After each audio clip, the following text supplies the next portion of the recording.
Bienvenidos al programa Charlas Bienestar Más. El programa Bienestar Más es parte de la experiencia única de trabajar en nuestra corporación. Este programa tiene como objetivo generar un impacto positivo, tanto en el ámbito laboral como en el ámbito personal de los colaboradores y cualquier persona que nos sintonice. Espero que disfrutes esta charla y te sumes al programa Bienestar Más. Buenos días a todos, bienvenidos a un espacio más de bienestar. Es un gusto para nosotros estar acá y poder compartir este espacio que como cada mes nosotros tenemos una charla de bienestar más. Desde la UCMI nos encanta que nos estén sintonizando desde cualquiera de las regiones en las que ustedes se encuentren. El día de hoy vamos a estar teniendo nuestra charla enfocado en el pilar del cuidado de la salud. En cuanto a este pilar, nosotros vamos a estar conversando el día de hoy durante una hora y pues para esta charla vamos a estar teniendo a dos profesionales de la salud que nos están acompañando el día de hoy y a quienes les voy a dar la cordial bienvenida. El día de hoy nos acompañan de la empresa de Tecniascan, la doctora Lucía López y la doctora Luisa María Galvez. Así que bienvenidas, doctoras. Qué gusto tenerlas acá. Vamos a estar conversando a lo largo de esta hora para poder pues conversar sobre el cáncer de mama, ¿verdad? Este mes es a nivel mundial conocido esta celebración, esta conmemoración, ¿verdad? Y pues qué mejor que podamos estar conversando con nuestro personal de CMI que nos están sintonizando en las diferentes regiones y que vamos a estar ahondando un poco más en este tema. Así que pues bienvenidas, les doy este espacio para que se puedan presentar y pues conocer un poco más sobre ustedes, saber cuál ha sido el rol que ustedes han tenido en el tema de la salud. Y bueno, para nosotros el diagnóstico de cáncer de mama es un desafío al cual nos enfrentamos todos los días. Y yo soy la doctora Luisa María Galvez, también me dedico al diagnóstico por imágenes y dedicada especialmente a la imagen de la mujer. Soy la coordinadora de los Centros de la Mujer de Tecniascan de Guatemala y el diagnóstico de la mujer ha sido para nosotros, como dice la doctora López, un reto y sobre todo un alivio que nosotras como mujeres podamos involucrar a más mujeres en el autocuidado y en la responsabilidad de la salud propia. Muchísimas gracias, doctoras, por acompañarnos el día de hoy y por decir sí, ¿verdad?, a poder compartir esta información tan valiosa. Recordamos que vamos a tener estos 45 minutos de conversación, de información y los últimos 15 minutos los vamos a estar teniendo para las diferentes preguntas que nuestra audiencia va a estar pues escribiendo en el chat. Así que les pedimos de que la puedan guardar ahí o escribir y pues nosotros vamos a estarlas compartiendo con ustedes para poder ser pues contestadas, ¿verdad? Así que ¿les parece que iniciamos nuestra charla? Sí, buenísimo, muchísimas gracias. Pues bueno, doctoras, a ver, este tema del cáncer de mama es a nivel mundial muy conocido, pero ¿qué es el cáncer de mama y cómo se desarrolla? ¿Qué me pueden contar sobre este tema? Bueno, Ana Lucía, dicen que el conocimiento es poder y esto se vuelve particularmente importante cuando las mujeres buscamos información acerca del cáncer de mama, ¿verdad? El cáncer de mama es el tumor maligno más común en la mujer. Se dice que 1 de cada 8 mujeres desarrollará la enfermedad en el transcurso de su vida. Por tanto, pues es un tema que todas tenemos que tener en consideración, ¿verdad? Ahora, tú me preguntas, ¿qué es el cáncer de mama? Bueno, normalmente las células que conforman nuestros órganos crecen, se mueren y van siendo reemplazadas de una manera organizada bajo un sistema de control ya preestablecido. ¿Qué pasa con el cáncer? Viene un grupo de células y comienzan a crecer en forma desordenada, sin control, y se forma un tumor. Este tumor tiene la capacidad de invadir tejidos vecinos y posteriormente expandirse hacia otras partes del cuerpo, lo que se llama metástasis. Básicamente, pues esa es a manera muy sencilla cómo es que se origina un tumor, ¿verdad? Un cáncer. Totalmente. Y cómo esto nos va pues produciendo, ¿verdad? Dentro de todo lo que conversábamos, que hay diferentes tipos de cáncer de mama que existen. La verdad es de que uno muchas veces desconoce que existe un tipo, solo dice, bueno, tengo cáncer, pero ¿qué tipo de cáncer es, verdad? Entonces creo que es importante poder también conocer ese tipo de tipos de cáncer que existen. Exactamente. Solo que antes tal vez de conocer los tipos de cáncer, a mí sí me gustaría decirles, porque mencionamos la palabra tumor, o sea, hay células que crecen desordenadamente y forman tumores, pero no todos los tumores son malignos. Hay tumores benignos y malignos. La diferencia es que los tumores malignos, como es el cáncer de mama, sí puede expandirse a los tejidos vecinos, ¿verdad? Entonces, cuando a uno le dicen es que tiene un tumor, y entonces ya piensa uno de una vez, Dios mío, ya es malo, ¿verdad? Pero no, o sea, hay tumores que tienen la posibilidad también de ser benignos, ¿verdad? Ahora, con respecto a los tipos de cáncer, pues exacto, sí. O sea, específicamente hablando del cáncer de mama, ¿verdad? Cáncer, es importante que conozcamos un poquito la anatomía de la mama. Entonces tenemos unas imágenes aquí para compartirles, para que sepamos dónde se puede originar el tumor. Básicamente la mama está compuesta por 3 elementos, ¿verdad? Tejido glandular, tejido adiposo y tejido de sostén. El tejido glandular va a estar formado por ductos y lobulillos. Entonces, el tumor se va a poder formar a nivel de ductos o a nivel de lobulillos, ¿sí? El cáncer también puede ser in situ o invasivo. El cáncer in situ es cuando el cáncer se desarrolla a nivel local y no se ha extendido más allá de la membrana basal. Ese es un término histológico. Pero lamentablemente la mayoría de los cánceres que diagnosticamos son cánceres invasivos, ¿verdad? Dentro de los tipos más comunes de cáncer de mama es el carcinoma ductal invasivo, lo que mayormente vemos, que esto representa aproximadamente un 70%. Luego le sigue el carcinoma lobular, que como bien dice, se origina a nivel de los lobulillos, representando un 10%, y existen pues otros tipos de cáncer que son mucho menos frecuentes, que no los vamos a mencionar para no confundirlas, pero lo importante aquí es que, bueno, gracias a los avances en medicina y a la medicina de precisión, hoy por hoy también, además de esta clasificación histológica, hacemos una clasificación molecular del cáncer. Esto se hace a través de estudios de inmunohistoquímica y entonces vamos a poder determinar si el cáncer tiene receptores hormonales, por ejemplo, para estrógeno y progesterona o para HER2. Entonces, esto nos va a dar una posibilidad de ponerle nombre, apellido y segundo apellido al cáncer. Entonces va a ser, incluso vamos a poder predecir el comportamiento de este tumor y además para tratamiento va a ser mucho más dirigido y específico. Entonces, básicamente. Y es bien interesante esa parte, ¿verdad? Porque uno no conoce, pues bueno, lo tengo acá, dónde está alojado, y pues hay diferentes estadios, ¿verdad, doctora? Doctoras, al final lo que buscamos también es pues detectar, identificarlo, ¿verdad? Y en qué estadio está. Para ello, pues tal vez la doctora Luisa María nos puede comentar un poquito de los estadios, de cómo es que se van identificando cada uno de los cánceres, ¿verdad? Sí, claro, lo que tú decías al principio, así como comenzamos esta plática, ¿verdad? Lo importante de los estadios es porque queremos encontrar el cáncer lo más pronto posible. El estadio 1 y 2 es cuando el cáncer es menor de 2 centímetros y no tiene compromiso ganglionar.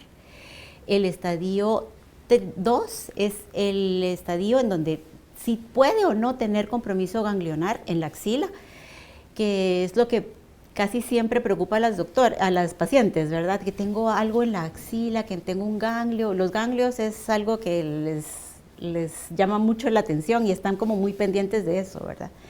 El estadio 3 ya es un cáncer en donde hay compromiso ganglionar, hay extensión a la pared torácica o extensión a la piel. Incluso los carcinomas que son inflamatorios, que no son una bolita, sino que son se confunden a veces con episodios inflamatorios infecciosos. Esos son clasificados como un estadio 3. Y el estadio 4 es cuando, aparte de todos estos que ya dijimos, hay también metástasis. ¿Qué es una metástasis?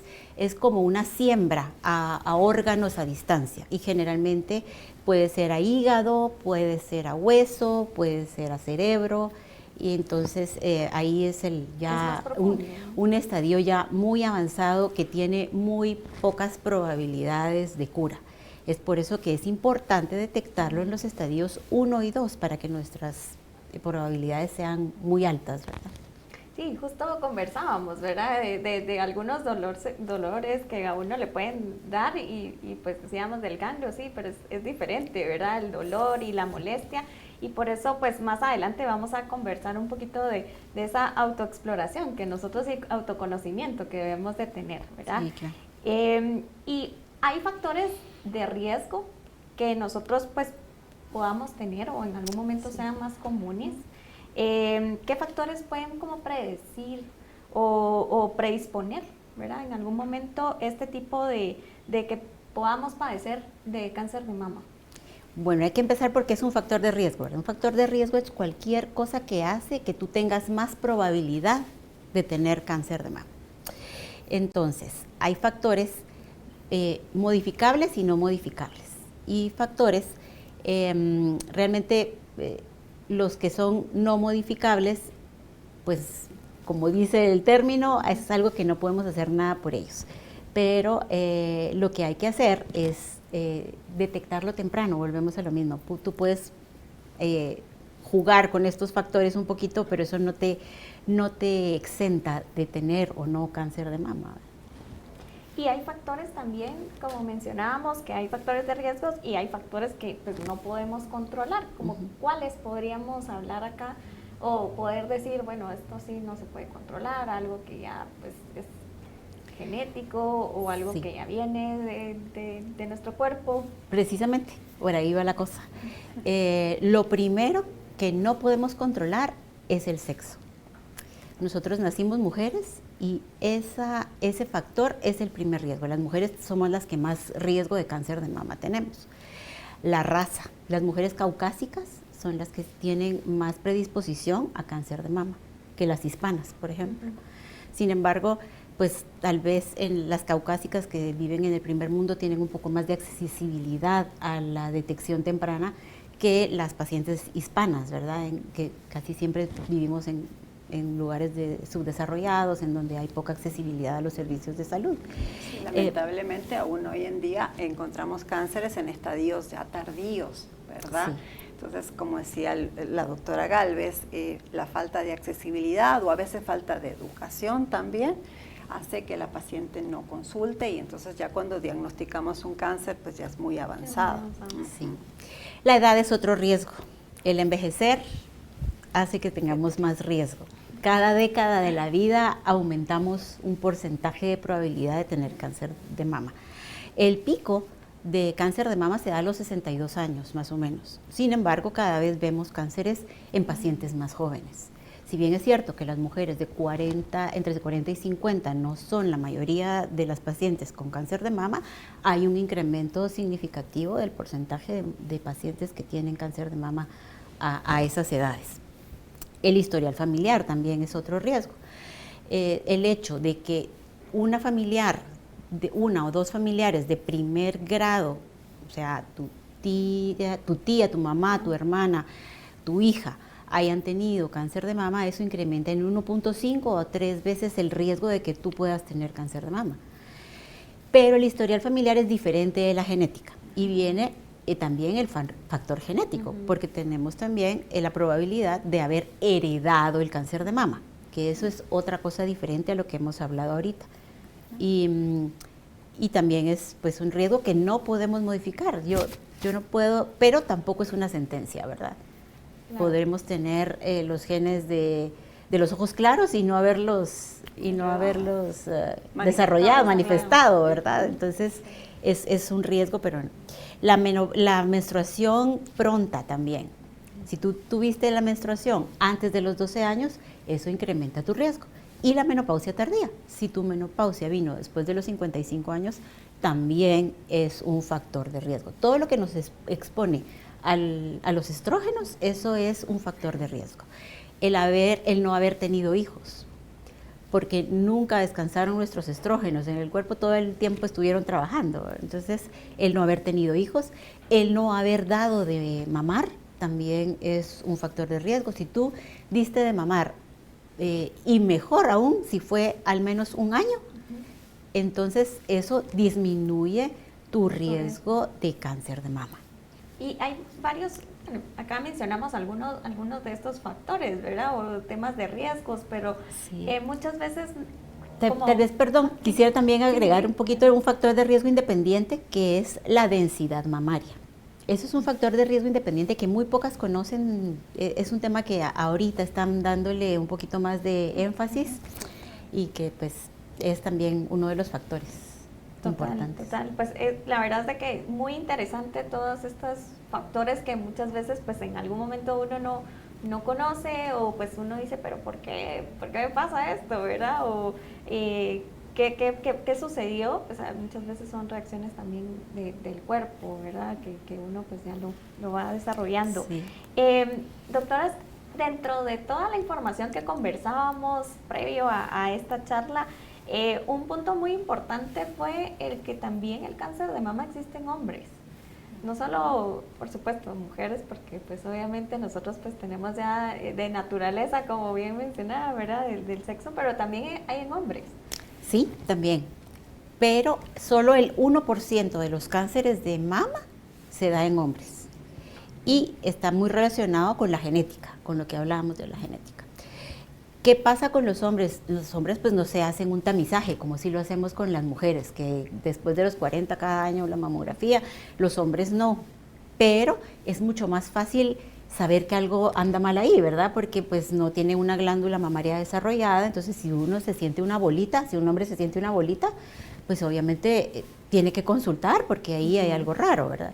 Hay muchas causas de crecimiento de la mama en un hombre, ¿verdad? Que se llama ginecomastia, que puede ser por medicinas, por desbalances también hormonales, que no tiene que ver con cáncer, pero la primera probabilidad es que sea cáncer, entonces hay que consultar. ¿Y qué otros síntomas hay? Pues va a haber, como en la mujer, secreción por el pezón, hoyuelos, cambios en la piel, decoloración, engrosamiento de la piel, ganglios también es posible que se sientan en la axila. Así que existen varios síntomas. Entonces, sí, hay manifestaciones que al final pues también lo llevan a revisarse o a tomar esa acción, ¿verdad? Sí. Incluso también se pueden hacer mamografías en hombres, ¿verdad? Sí. Dado el caso sea necesario, mamografías o ultrasonido, pues también es un método que se puede utilizar para diagnóstico.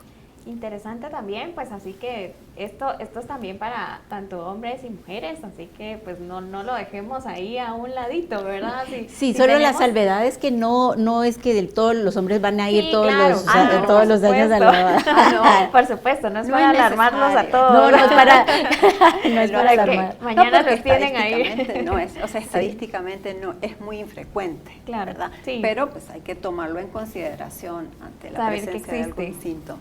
Eso es importante, saber claro. que también existe. Buenísimo. Y actualmente también hablábamos de que si el cáncer se heredaba, creo que ahí conversamos un poquito antes de que si se viene heredando y demás, pero pues hay un porcentaje muy interesante, ¿verdad? Que también hay que considerar, que está dentro de un 5 y 10%. Así tal vez es. si nos pueden compartir un poquito más ahí. Sí, efectivamente, ¿verdad? Dentro de los factores de riesgo, el factor hereditario es el más importante, Ana Lucía, porque pues esto te condiciona a que desarrolles el cáncer de mama arriba del 85% versus pacientes que no tienen este antecedente. Afortunadamente, pues no es tan común. 5 a 10% de los cánceres de mama que diagnosticamos tienen relación con la herencia, lo que te dice que el 90% de los cánceres de mama son de origen multifactorial, ¿verdad? Entonces, ¿qué pasa con las pacientes que tienen antecedentes hereditarios? Estas pacientes lo que tienen es una mutación. de dos genes, específicamente el BRCA1 y BRCA2, como le decimos regularmente, y porque estos genes se encargan de regular y evitar que crezcan los tumores, ¿verdad? En la mama específicamente. Entonces, si está mutado este gen, hay alta probabilidad de que vayamos a desarrollar un cáncer, ¿verdad? Entonces, estas pacientes que son portadoras del gen tienen que tener, se consideran de alto riesgo, entonces ya necesitan otro tipo de abordaje, tanto en estudios de tamizaje como seguimiento, ¿verdad? Entonces el médico obviamente tiene que hacer una evaluación, ¿verdad? Particularmente de sus factores y determinar si, por ejemplo, en lugar de comenzar la mamografía a los 40, tiene que ser antes, ¿verdad? Y tener chequeos mucho más estrictos. Perfecto.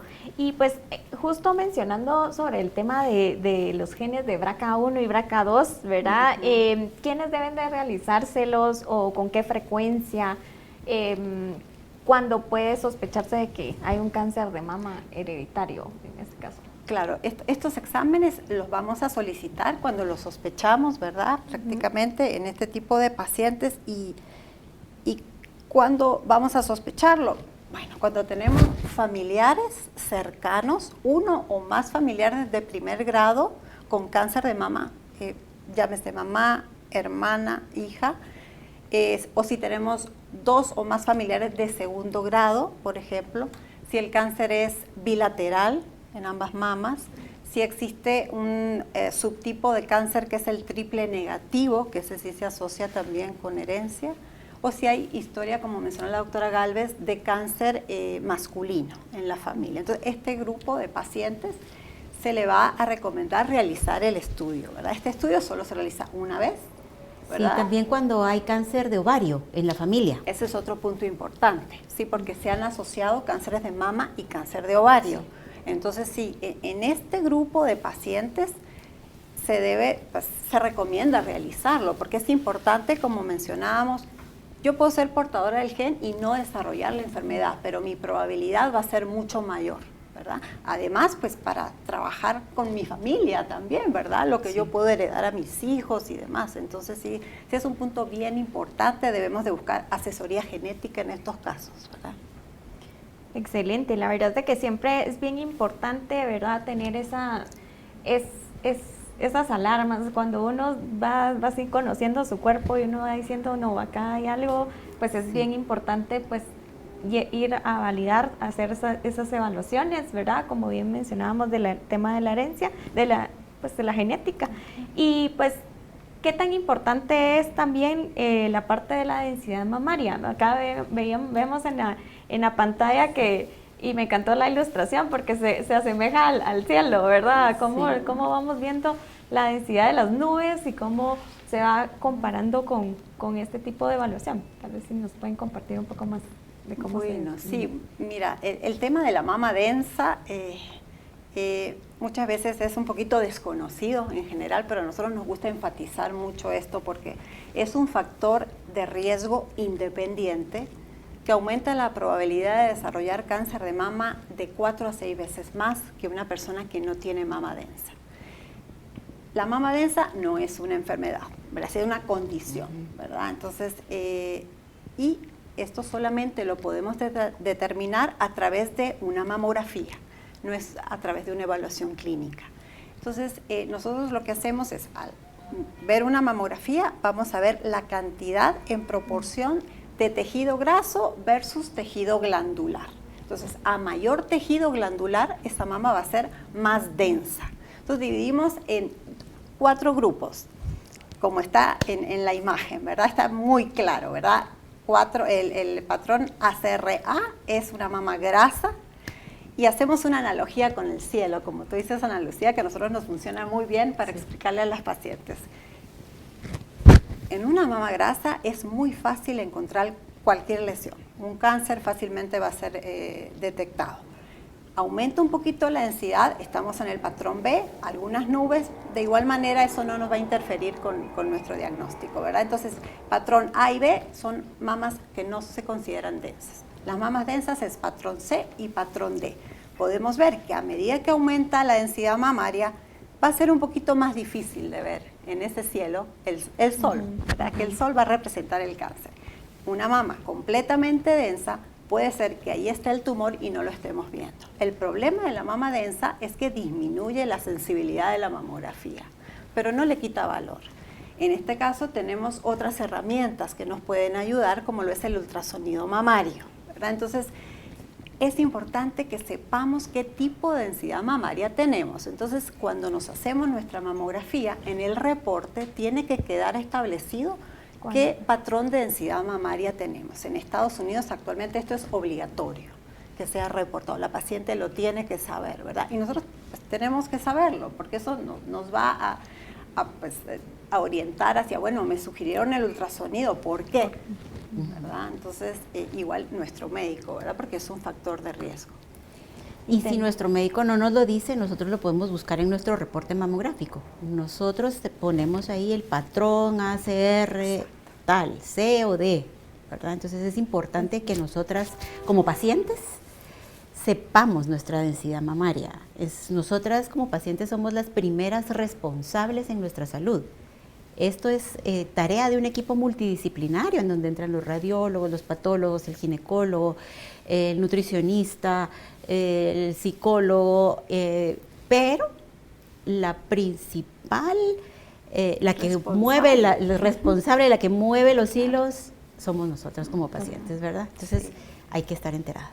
Y muy interesante, ¿verdad? Para que nosotros podamos conocer también ese dato, porque en algún momento pues algún médico le puede preguntar o alguna evaluación o algo y pues uno puede responder eso, ¿verdad? Eso es bien importante también, el poderlo tener. Qué bueno que lo dan para que todo es conocimiento, ¿verdad? Sí, sí es.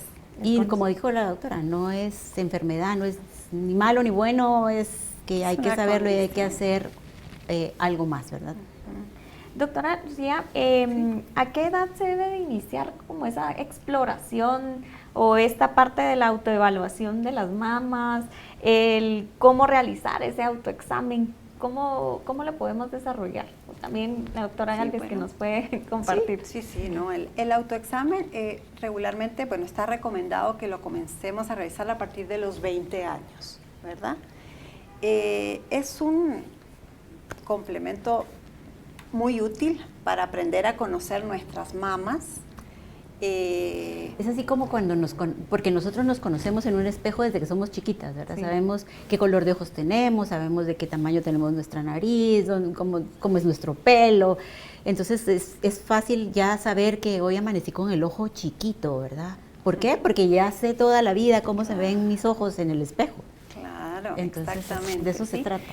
Así es. Lo que sí tenemos que saber es que el autoexamen no es una herramienta de detección temprana, ¿verdad? Entonces, importantísimo conocer nuestras mamas, pero pueden haber cánceres que no los vamos a palpar si están en estadio preclínico, como mencionábamos anteriormente. Entonces, que mi autoexamen esté normal no me excluye que haya algo, ¿verdad? Pero de suma importancia realizarlo, ¿verdad? Básicamente 3 pilares: autoexamen, consulta con tu médico y la mamografía, ¿verdad? ¿Cómo se realiza el autoexamen? Tenemos 3 pasos. El primer paso, como decía la doctora Galvez, es la evaluación visual. Entonces nos vamos a colocar enfrente de un espejo y vamos a evaluar nuestras mamas, ¿sí? Con las manos a la cintura, y luego vamos a elevar las mamas para ver cualquier cambio, retracción, asimetría. También recomiendan de pie inclinarse un poquito hacia adelante, igualmente pues para ver cómo se comporta la mama, ¿verdad? Posteriormente pasamos al segundo paso, que es la evaluación manual. Vamos a utilizar 3 dedos, índice, mayor y anular, ¿verdad? Y vamos a comenzar a hacer movimientos, pequeños movimientos circulares, tratando de abarcar toda la mama. Hay 2 métodos. Puede ser en forma circular, comenzando desde la parte externa de la mama y orientándonos hacia la región del pezón, o hacer en movimientos de zigzag, por ejemplo, ¿verdad? Lo que nos funcione mejor. Luego llegamos. Y es importante esa presión que se hace, ¿verdad? Sí, porque lo que queremos encontrar es como... Sí, exacto. Porque muchos pacientes llegan y nos dicen, es que aquí me siento algo, ¿verdad? Como que estaba haciendo scroll en la pantalla, ¿verdad? Entonces así va a sentir uno muchas cosas raras. Entonces es importante, como dice la doctora López, ¿verdad? Pequeños movimientos circulares. Pequeños. Sí, pequeños y sin levantar la mano, ¿verdad? Entonces vamos evaluando toda la mama. No nos olvidemos de evaluar la axila también, ¿verdad? Bueno, segundo paso, vamos a hacer... la expresión del pezón también, ¿verdad? Totalmente. Llegamos a la región del pezón y vamos a hacer una pequeña presión para ver si no hay ninguna secreción anormal a ese nivel, ¿verdad? Posteriormente, el tercer paso es el mismo examen, pero acostadas. Colocamos una almohada debajo del hombro de la mama que vayamos a evaluar y repetimos el procedimiento, ¿no? Para, pues, de repente, pues, cuando cambiamos de posición, pudiera surgir alguna lesión que estaba oculta cuando estábamos de pie. Como mencionaba la doctora Galvez, al principio cuesta un poquito, claro, porque uno siente bolitas por todos lados, ¿verdad? Entonces, recomendamos que el autoexamen se realice idealmente luego que haya pasado su periodo menstrual, porque es cuando las mamas no están tan turgentes, ¿verdad? O tan sensibles o inflamadas. El día 7, por ejemplo. Y en pacientes que ya no menstruan porque pues, están en menopausia o no tienen útero, escoger un día del mes, ¿verdad? El punto es que tengamos pues la periodicidad para hacerlo, ¿verdad? Interesante, la verdad es de que pues eso es bien importante y pues al final nosotros nos vemos diariamente, ¿verdad? Y es un día que designamos y hacemos nuestra evaluación, obviamente como bien mencionaban, no sin quitar o hacer todas las evaluaciones de consultar al médico, de hacerte una mamografía, un ultrasonido, pero pues es un autoexamen, ¿verdad? Sí, Es un pretest. Exactamente. Y no cuesta nada. Y no cuesta nada, sí, total. Y hay signos, digamos de que dentro de esa exploración y demás, pues hay signos como un poquito más de alerta que pues podemos decir, bueno, no, aquí sí ya necesito pues acudir al médico para poderme hacer algunas evaluaciones y demás. ¿Qué signos podemos tener en esta autoexploración, ¿no? Conocimiento. Sí, bueno, lo primero es como decía Lucía, ¿verdad? Es la asimetría en las mamas, pero asimetría nos referimos a cosas diferentes, ¿verdad? Porque ninguna persona en el mundo tiene las mamas exactamente del mismo tamaño, ¿verdad? Hay algunas que incluso es hasta una talla menos una mama que la otra, ¿verdad? Pero como ver el pezón, los cambios que tiene el pezón, las secreciones, estas que hablábamos, ¿verdad? La secreción sanguinolenta o una secreción verdosa nos puede llamar la atención. Las secreciones que son como mielita o que son como lechita, esas no son tan relacionadas con malignidad, sin embargo, también necesita que haya una consulta. Bolitas, pero no toda bolita es cáncer. Lo que estamos buscando es la sensación de un 5 dentro de una esponja. Eso es lo que estamos buscando, ¿ver? Algo duro, que no se mueve, que no podemos, que siempre está ahí. Porque a veces nosotros palpándonos nos sentimos una bolita que mañana ya no sentimos o que al rato incluso nos sentimos. Y cuando llegamos a la consulta es que aquí estaba la bolita y uno se la busca y ya no se la encuentra, ¿verdad? Pues eso no era una bolita.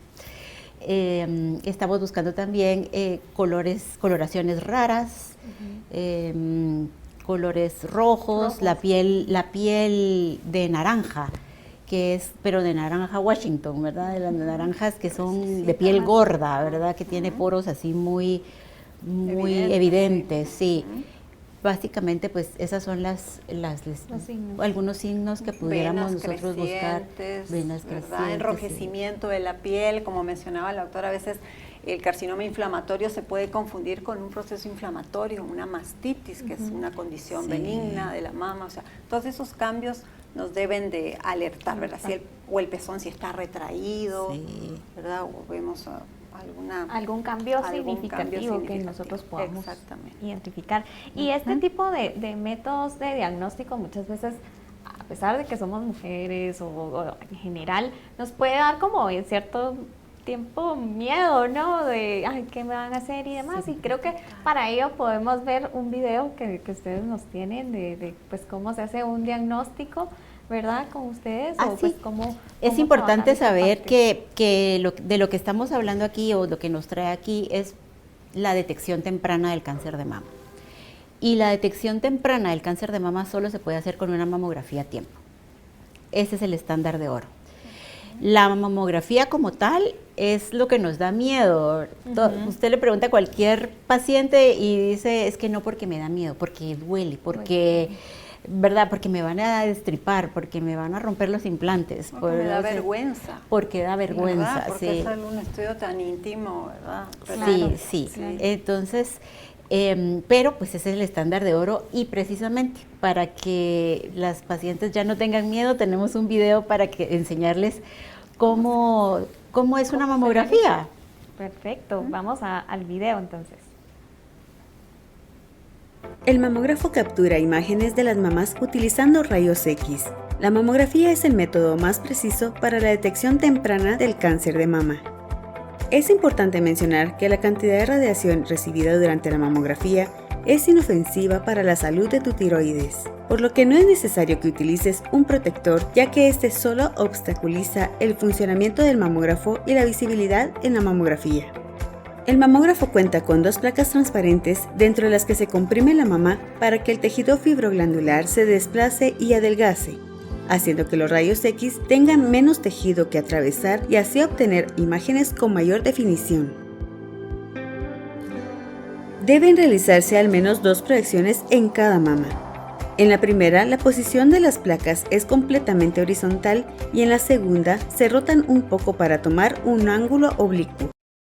Pues creo que es bien explicativo, como vemos, pues también está el ultrasonido, ¿verdad? Está la parte, pues, que también nos tiene que explorar, ¿verdad? Al final, pues, tenemos que llegar a ese punto que queremos identificar y, pues, la mamografía es uno de estos exámenes. Es importante decir que hay que acudir a un centro donde estén especializados en eso, donde con nosotros las técnicas están capacitadas para saber hacer la mamografía. No es lo mismo hacer la mamografía de una señora que mide 1,90 que de una chaparrita de 1,50, no es lo mismo de una señora pues obesa, claro, que de una señora con bajo peso. Y todos esos factores cuentan a la hora de la molestia que una paciente pueda tener. Y también es importante que las pacientes digan qué les molesta, ¿verdad? Aquí estoy muy molesta, esto me está doliendo mucho, y tomarse su tiempo. No es, eso no es una carrera, ni es que tiene que tener un tiempo específico para que se acabe porque esto ya explota como bomba. No, se puede tomar uno el tiempo que sea, le puede uno pedir a la técnica, ¿verdad? Deme un momento, no me siento bien. Es válido totalmente y pues nosotros también platicábamos al principio, ¿verdad? Que tratamos de que las salas de espera sean más confortables, que haya un video en donde les explique esto que estamos viendo aquí. Si tienen mucha ansiedad, porque habemos algunas que somos un poco más ansiosas que otras, pues podemos llevar una lectura para tenerla antes, llevar audífonos, oír un poquito de música que nos tranquilice, la música que nos guste, para entrar con una mejor actitud también a la mamografía, ¿verdad? ¿Es incómodo? Sí. No tiene por qué doler. Sí, también nosotros podemos acudir en el momento en que nuestras mamas no estén tan dolorosas, que no estén tan sensibles. Eso ayuda también para que nuestra experiencia sea diferente ante una mamografía.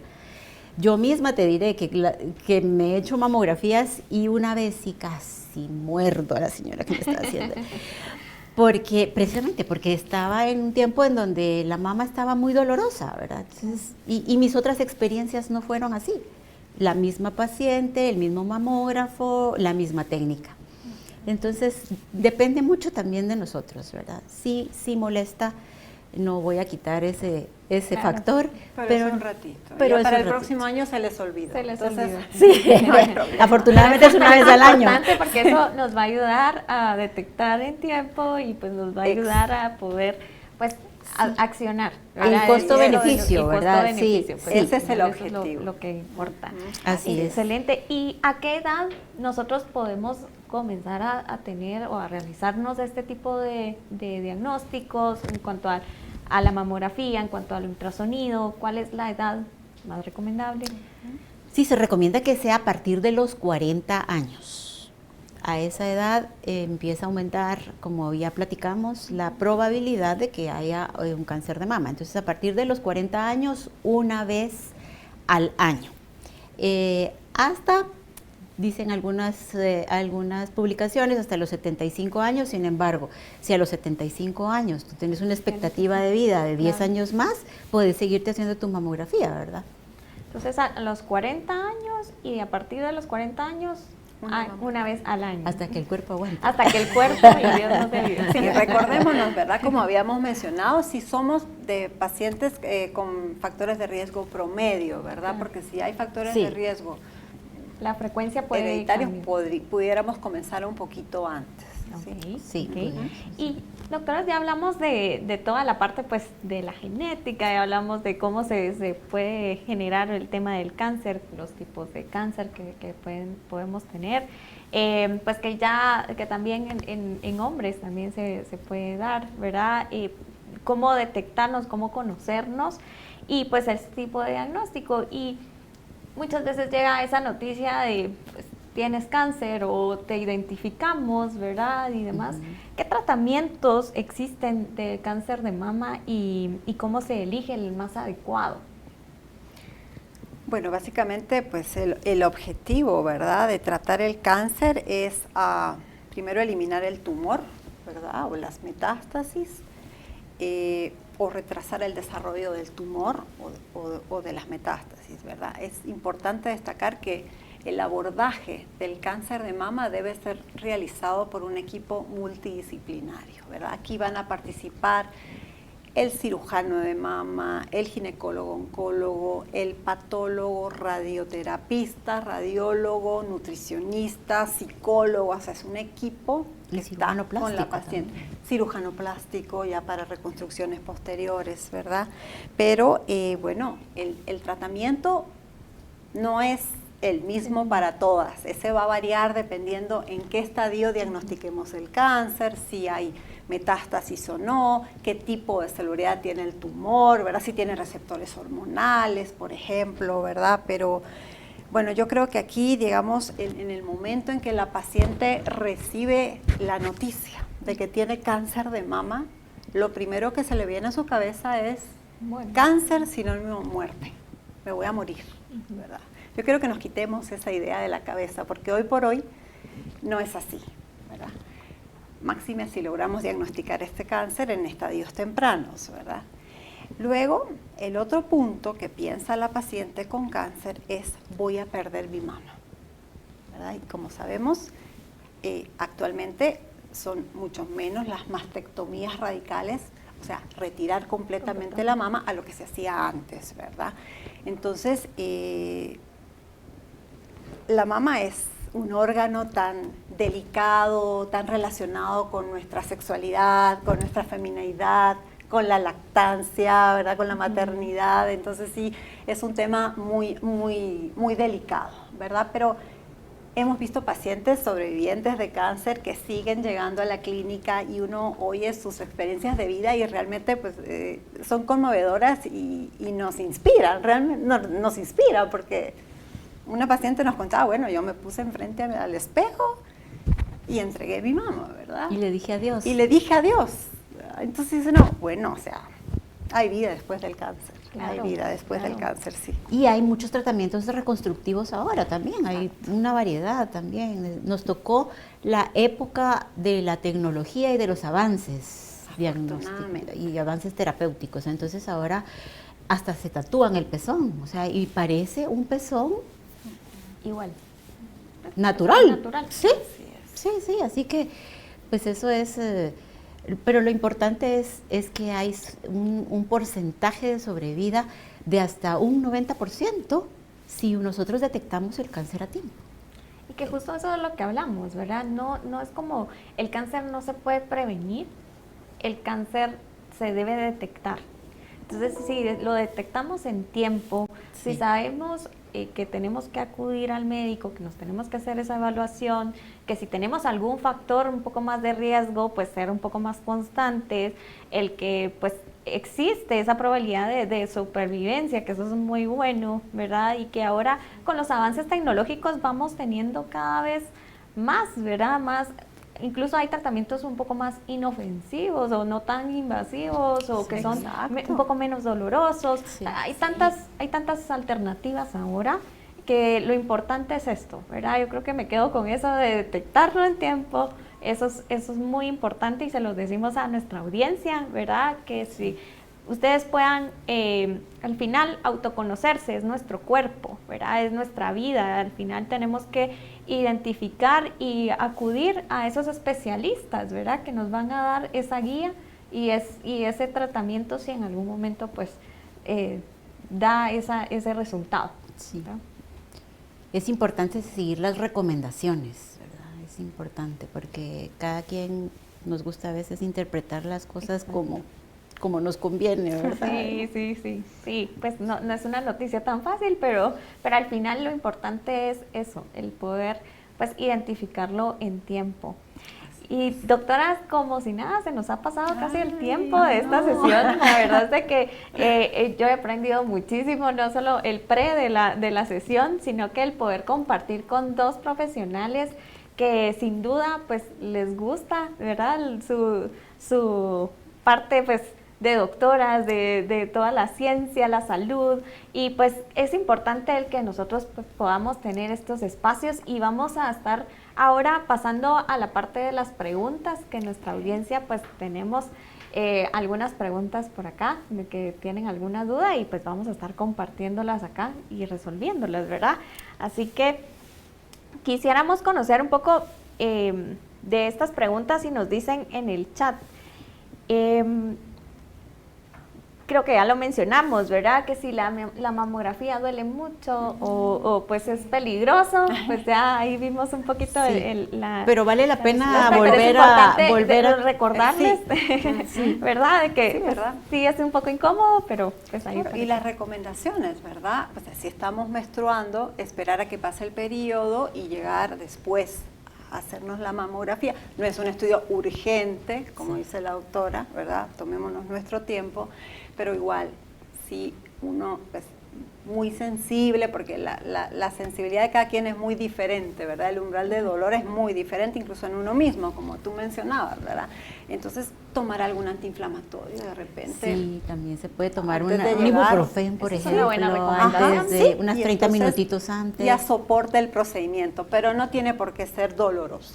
Yo lo que les recomiendo a los pacientes es que se hagan su mamografía en el mes de su cumpleaños, así no se le olvida a uno.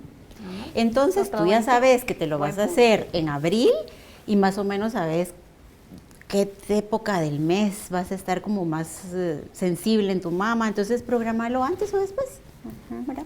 Y Así, también aprovechar como estas jornadas, como bien mencionadas, de este mes, del mes de octubre también, ¿verdad? Es recordar de que siempre eso también en el es mes otro de mes octubre, importante, sí. Ahí yo cargo mi listoncito, identificación, pero recordarse, ¿verdad? Que en el mes de octubre se celebra el Día Mundial, ¿verdad? Es el mes de concientización del cáncer de mama, ¿verdad? Es una buena fecha también. Para pero esas dos recomendaciones creo que son muy buenas. Así es. Excelente. Tenemos otra pregunta sobre el cáncer de mama en hombres, en la parte masculina. ¿En qué etapa de la vida recomiendan un chequeo o en qué edad es más común que se desarrolle? Que realmente es tan infrecuente en el hombre, ¿verdad? Que no se ha establecido un método de tamizaje, como decía la doctora Galvez, ¿verdad? O sea, el factor hereditario también puede tener que ver, y ahí sí no tiene que ver con la edad, ¿verdad? Yo en mi experiencia creo que sí vi 2 casos en los 30 años que llevo ejerciendo como radióloga, ¿verdad? Es muy infrecuente, por lo menos en nuestro país, ¿verdad?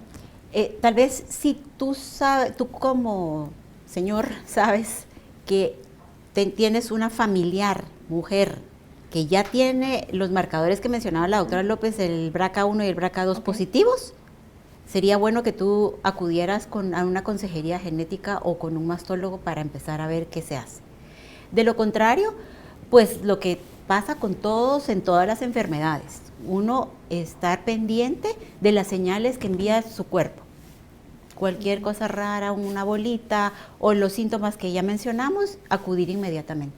Ok, perfecto. Pues ya sabemos de que pues no es como que hay una edad como uno de mujer, pero pues identificar, ¿verdad? Si hay algún síntoma o algo, pues es mejor ir a chequearse y pues eso es una buena prevención, ¿verdad? Para poder identificar. Acá nos dicen también el tema de alimentos o relación del consumo, el cáncer de mama con el consumo de algún alimento, por ejemplo, azúcar, grasas y demás. ¿Cómo se relaciona esto? ¿Hay alguna relación con el cáncer de mama o que se produzca más? Esos son parte de los factores que sí podemos modificar, de los factores de riesgo que sí podemos modificar. Claro, que el evitar el consumo de tabaco, el evitar el consumo de alcohol, el comer sano, el hacer ejercicio, el no estar obeso, mantener tu peso en un índice de masa corporal adecuado, todos esos factores hacen que tu riesgo disminuya. Sin embargo, pues no es cierto tampoco que el azúcar produzca cáncer específicamente, ¿verdad? No está demostrado. No está demostrado como tal. Sí es cierto que pues alguna nutricionista nos puede responder esta pregunta con más acierto tal vez, pero sí es cierto que las harinas refinadas y otras cosas pues pueden hacer. Todo en exceso, claro, exacto.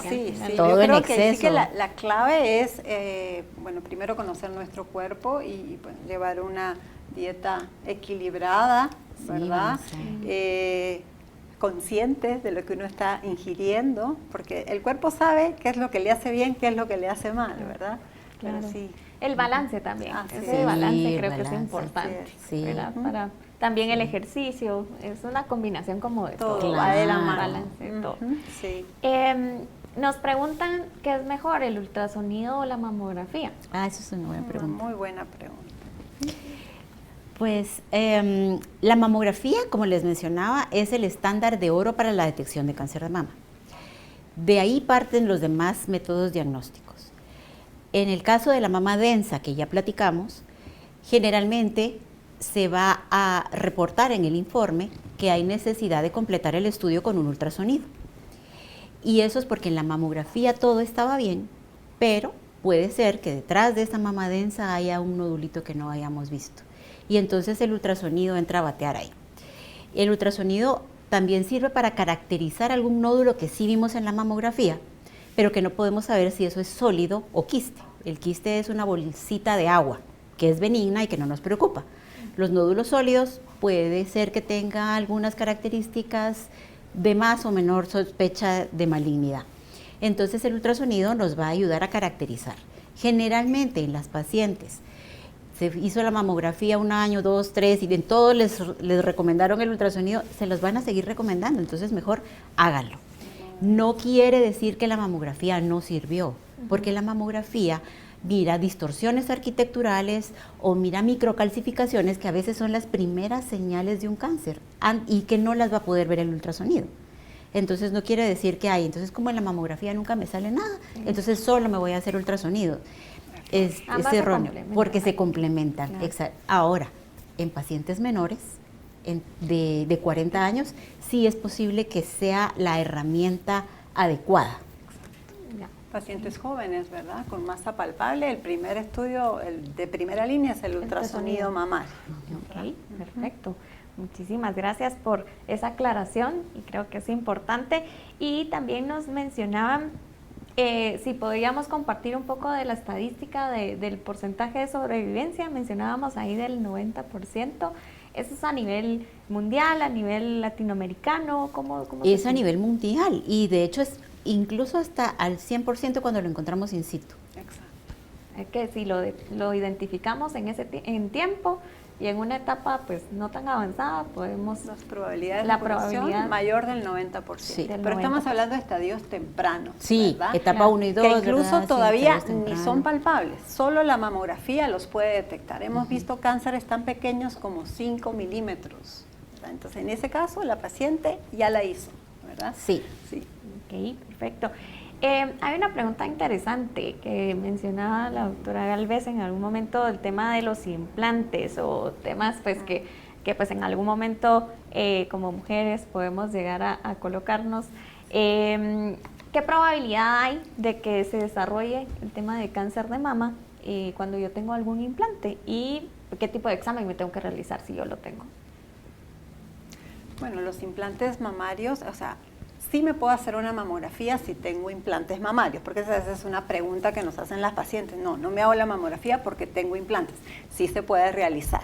Es cierto que se hace una técnica especial, o sea, unas proyecciones adicionales donde se desplaza el implante, pero sí se puede hacer. Ahora, que los implantes causen cáncer no está relacionado, ¿sí? No producen cáncer. Ahora bien, de mama, porque hay un cáncer que es muy raro, que es el linfoma de células anaplásicas, que se ha relacionado pero con el implante en sí, con un tipo de implantes que se usaban anteriormente, que eran texturizados, que ya no están en el mercado, y desarrollaron este tipo de tumor, que también es sumamente infrecuente, pero no es de la mama en sí, ¿verdad? No es que esto me produce. No, el implante no produce cáncer. No produce cáncer de mama. de Sí mama. produce linfoma de células grandes. Exactamente. No pero todos, es un solo tipo y no está relacionado, no es el mismo tratamiento que requiere un cáncer de mama. Es diferente. Lo que sí es importante mencionar, que si yo tengo implantes, hay un 20% de ese tejido mamario que no se va a ver en la mamografía, va a quedar oscurecido. Por tanto, siempre voy a necesitar el complemento del ultrasonido mamario, ¿verdad? Recordemos, tengo implantes, mamografía y ultrasonido juntos. Ok, perfecto. Muy buena recomendación porque eso es importante también que pues nuestra audiencia lo conozca, ¿verdad? Y pues también tenemos familiares en algún momento o algo y pues que sepan, mira, yo lo escuché en una charla que dieron en CMI y pues que sí lo puedes hacer, no hay ningún problema y pues importante también mencionarlo, ¿verdad? Cuando uno, creo que también lo validan cuando uno va a hacerse algún examen, pero pues siempre es importante mencionar, ¿verdad? Doctora Galvez y doctora López, verdaderamente para mí ha sido un gusto el poder estar el día de hoy acá, compartir con ustedes toda esta información y pues algún mensaje que ustedes quieran darle a nuestra audiencia, una recomendación final para poder ir cerrando ya la charla. Bueno, primero agradecerles de veras a ustedes, a la doctora Rocío también la invitación, aprovechen estos momentos que tienen ustedes como empresa, son lugares en donde uno aprende, en donde uno toma conciencia realmente de lo importante que soy yo como persona. Si nosotras como mujeres no estamos bien, no podemos cuidar a los nuestros. Entonces, no es una situación de egoísmo, es una situación de autocuidado. Yo tengo que estar bien para que todos los que estén alrededor mío estén bien. Léanse, infórmense, como dice la doctora López, la información es poder, pero poder para accionar. El miedo nos limita, la información nos sirve para tomar las mejores decisiones. La detección temprana del cáncer de mama hace la diferencia entre la vida y la muerte. Doctora López. Bueno, muchísimas gracias igualmente por la oportunidad de poder participar aquí con ustedes y de compartir un poquito lo que es nuestro día a día. Realmente pues instamos a todas las mujeres que nos están viendo a que tomen control de su salud y de acuerdo a todo lo que escucharon, de acuerdo a su grupo etario, ¿verdad? Tomen en consideración pues, nuestras recomendaciones. El cáncer hoy por hoy es la única herramienta que salva vidas. Entonces, la mamografía, es la única herramienta que podemos utilizar, ¿verdad? Para diagnóstico temprano y puede hacer la diferencia, como dice la doctora Galvez, entre la vida y la muerte. Entonces, muchísimas gracias. Muchísimas gracias a todos los que nos acompañaron el día de hoy en esta sesión desde los países que nos acompañaron. Saben que esta charla está siendo grabada y va a estar siendo transmitida en nuestro espacio de bienestar en www.somoscmi.com. En el espacio de bienestar directamente lo van a poder encontrar, y agradecemos también que puedan contestar esta encuesta de satisfacción. Su opinión es importante porque de ello pues vamos generando estas charlas, ¿verdad? Que cada uno de los pilares que vamos abordando, y pues es importante conocer también cómo les pareció y cuál es su recomendación para una siguiente. Así que no se pierdan nuestra próxima charla de Bienestar Más. Que tengan un excelente día y nos vemos pronto. Ha sido un gusto acompañarlos el día de hoy. Los invito a conocer nuestro espacio de bienestar en nuestro sitio web de CMI, www.somoscmi.com/bienestar, en el que podrán encontrar la grabación de esta sesión, material de apoyo y material complementario. Recuerda que tu bienestar es lo más importante para CMI. Nos vemos en un próximo episodio en nuestros martes de bienestar.